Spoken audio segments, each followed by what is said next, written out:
হে কৃষ্ণ করুণা সিন্ধু দীনবন্ধু জগৎপথে গোপেশ গোপিকা কান্ত রাধাকান্ত নমস্তুতে।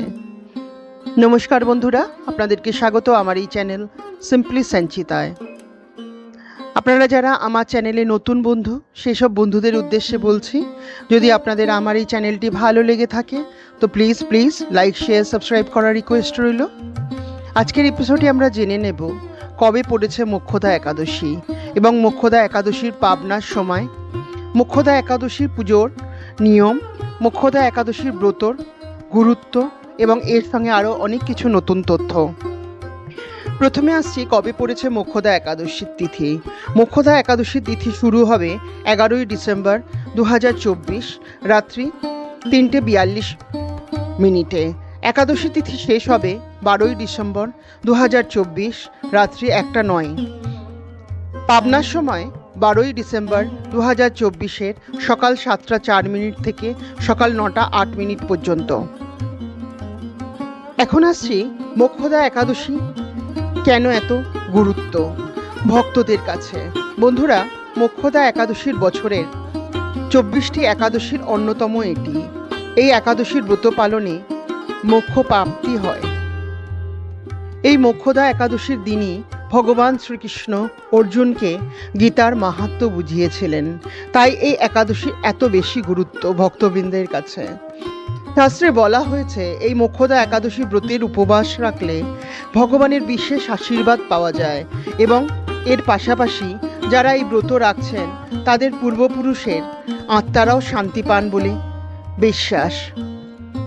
এখন আসছি মোক্ষদা একাদশীর পুজোর নিয়ম। প্রথমত, দিনের শুরুতে স্নান করে প্রথমেই ভগবান বিষ্ণুর ধ্যান করতে বলা হয়।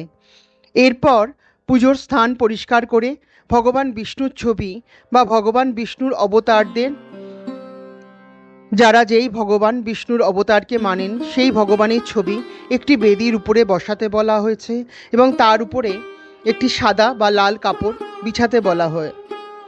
এরপর নারায়ণকে হলুদ ফুল ও সাদা ফুল, বস্ত্র, চন্দন অর্পণ করতে বলা হয়েছে।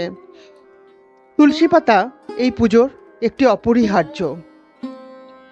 তুলসী পাতা এবং তুলসী মঞ্জরি ভগবানের চরণে নিবেদন করতে বলা হয়েছে। এরপর ভগবানের সামনে ঘিয়ের প্রদীপ জ্বালাতে বলা হয়। এরপর ভগবানের কাছে মনস্কামনা জানিয়ে ভগবানের স্তুতি পাঠ করতে বলা হয়েছে শাস্ত্রে।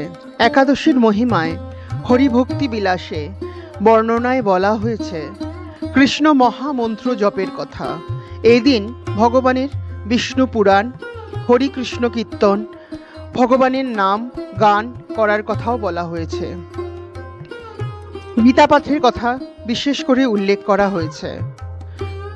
এই একাদশীর উপবাসের দিন হরিভক্তি বিলাসে আরও বলা হয়েছে এই দিন ভগবানের কিছু মন্ত্র জপের কথা।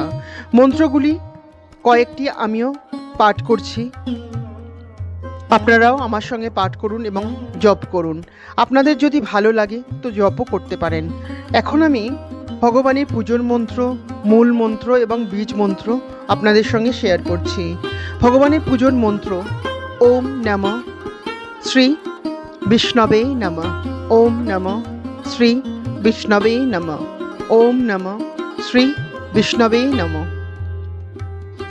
মূল মন্ত্র: ওম নমো নারায়ণ, ওম নমো নারায়ণ, ওম নমো নারায়ণ, ওম নমো নারায়ণ, ওম নমো নারায়ণ।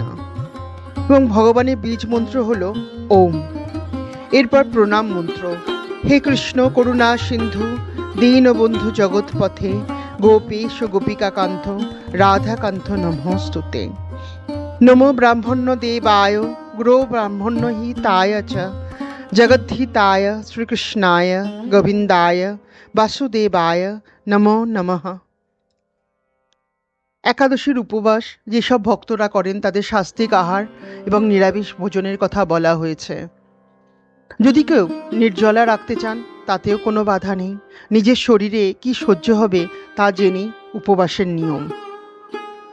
অনেক ভক্ত এই দিন উপবাস পালন করেন ভগবানের চরণে, অনেকেই জল পর্যন্ত স্পর্শ করেন না।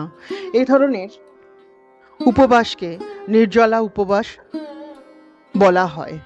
এছাড়া হরিভক্তি বিলাসে বলা হয়েছে এই একাদশীতে ব্রাহ্মণদের দান করার কথা। ব্রাহ্মণদের দান করতে এবং গরিব দুঃখীদের দান করার কথা বলা হয়েছে, তাহলে ভগবান খুবই প্রসন্ন হন। এছাড়া এদিন গোমাতাদের খাওয়ানোর কথাও বলা হয়েছে শাস্ত্রে। তো বন্ধুরা, আজকে এই পর্যন্তই। ভগবান বিষ্ণুর চরণে সকলের মঙ্গল কামনা করছি। সকলে সুস্থ থাকুন, ভালো থাকুন, এই প্রার্থনা ভগবানের শ্রীচরণে। আপনাদের যদি আমার এই চ্যানেলটি ভালো লেগে থাকে তো প্লিজ লাইক, শেয়ার, সাবস্ক্রাইব করার রিকোয়েস্ট রইল। নমস্কার।